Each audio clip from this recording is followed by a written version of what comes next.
Imagine scrolling through Instagram, TikTok, Facebook, whatever social media platform you're on, and you see this gorgeous dancer doing this pose or a dance sequence, whatever. And something that might go through your inner monologue is, well, why can't I do that? Or why is she so much thinner than I am? Or why is he such a better dancer than I am?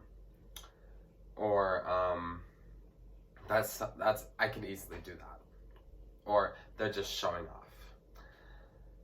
All of these comments are affecting us negatively as dancers and just as human beings.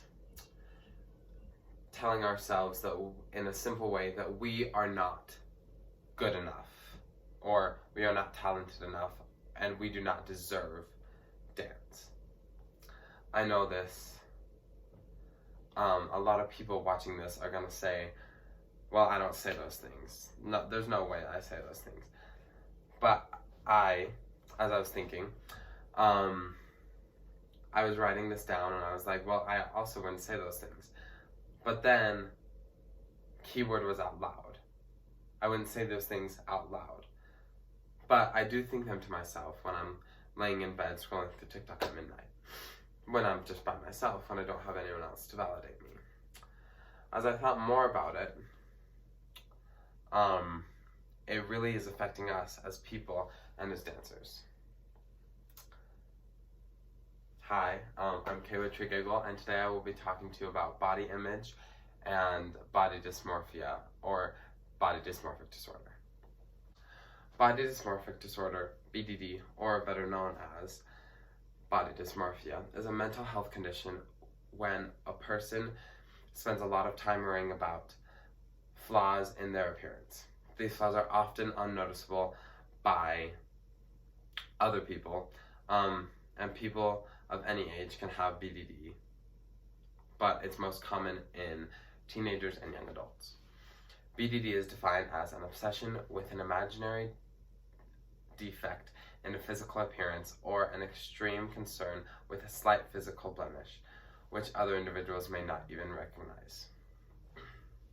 Now, I was in the hot tub one time with a couple of my friends, and we were just talking, having fun, laughing, and then I looked down at my body. And then I just respond with just completely changing topics, and I was like, just like about how fat I have gotten over the summer. Well, since the summer. And both of my friends literally just looked at me with a stunned face. They were just, they had no clue what I was talking about. And they were just like, I don't understand. Why are you saying this about yourself? Like, this doesn't make sense. You literally look so good right now, and like, I don't understand why you're saying this. So then, as I went home, I noticed that I have started looking at myself and viewing myself in a different way than other people view me. So as I did more research about it, I have noticed, and haven't been diagnosed, but more of a self-diagnosis, that I have slight body dysmorphia. And it affects my life a lot because I look at myself in the mirror and I truly do view a different look than others do. And it's very interesting in talking to different people and just like getting these compliments from so many people about how I just look so much better than I used to. And some days are honestly better than others, but a lot of the time it just seems like I just look the same as I did like 6 months ago. The dance community, however, is changing its views on body image a little bit. But as dancers, body image and body type is very important. We get praised for being thin or skinny, and we get rewarded for something that is sometimes out of our control, and sometimes it's just purely based on genetics. Here's another example for you. So me and my cousin were the exact same age. We're both 20. We were both born in 2000. We are literally like 3 months apart. But she is a 5'11" female with long, beautiful limbs. I am not female. And I am 5'8", and I don't really have super long limbs.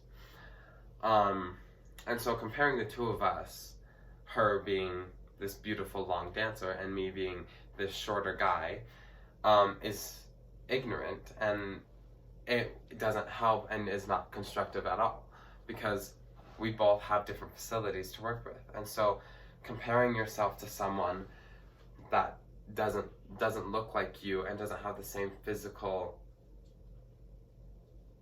views as you is just not smart. And you should not be putting yourself down because of something that you cannot control.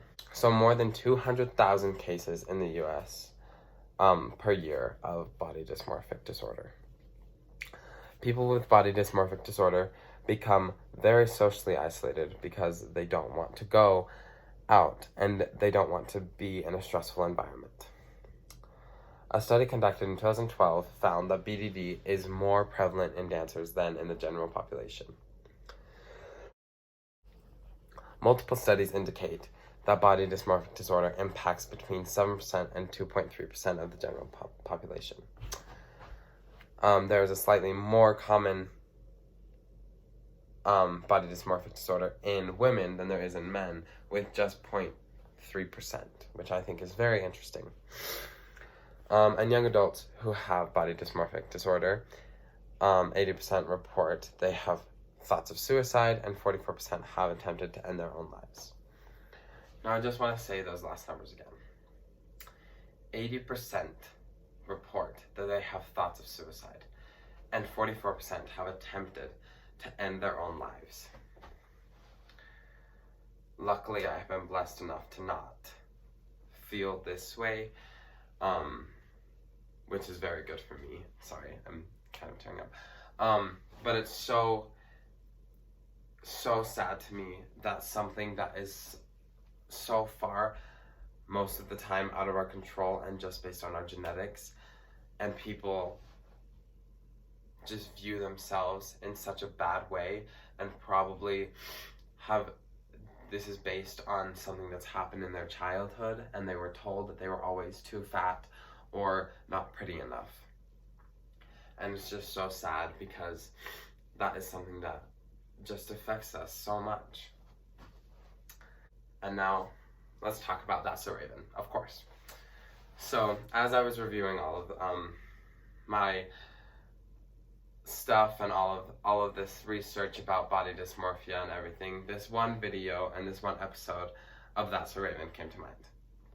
It's the episode where Raven goes to the model show, and she goes up to the lady in charge, and she's like, well, here's my dress, like, I'm gonna wear it. And the lady's like, no, you don't look right.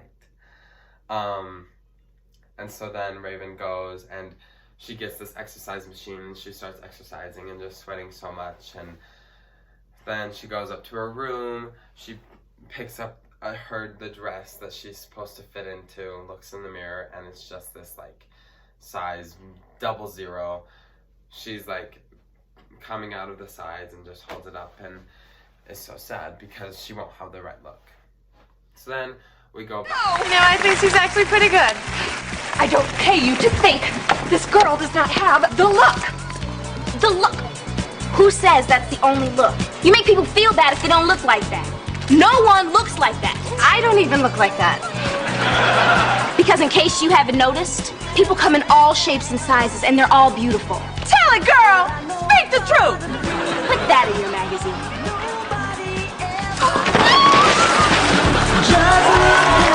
I think that is so important and prevalent in our lives today. And it's amazing that even 15 years ago, Raven knew exactly what we were gonna be going through, because it's still prevalent no matter who you are, no matter where you are, it's gonna affect you. Anyway, I'm gonna wrap this up with just saying body dysmorphia is affecting so many more people than we realize. We as a community need to be better with body positivity, and more encouraging to those that may not look the right way.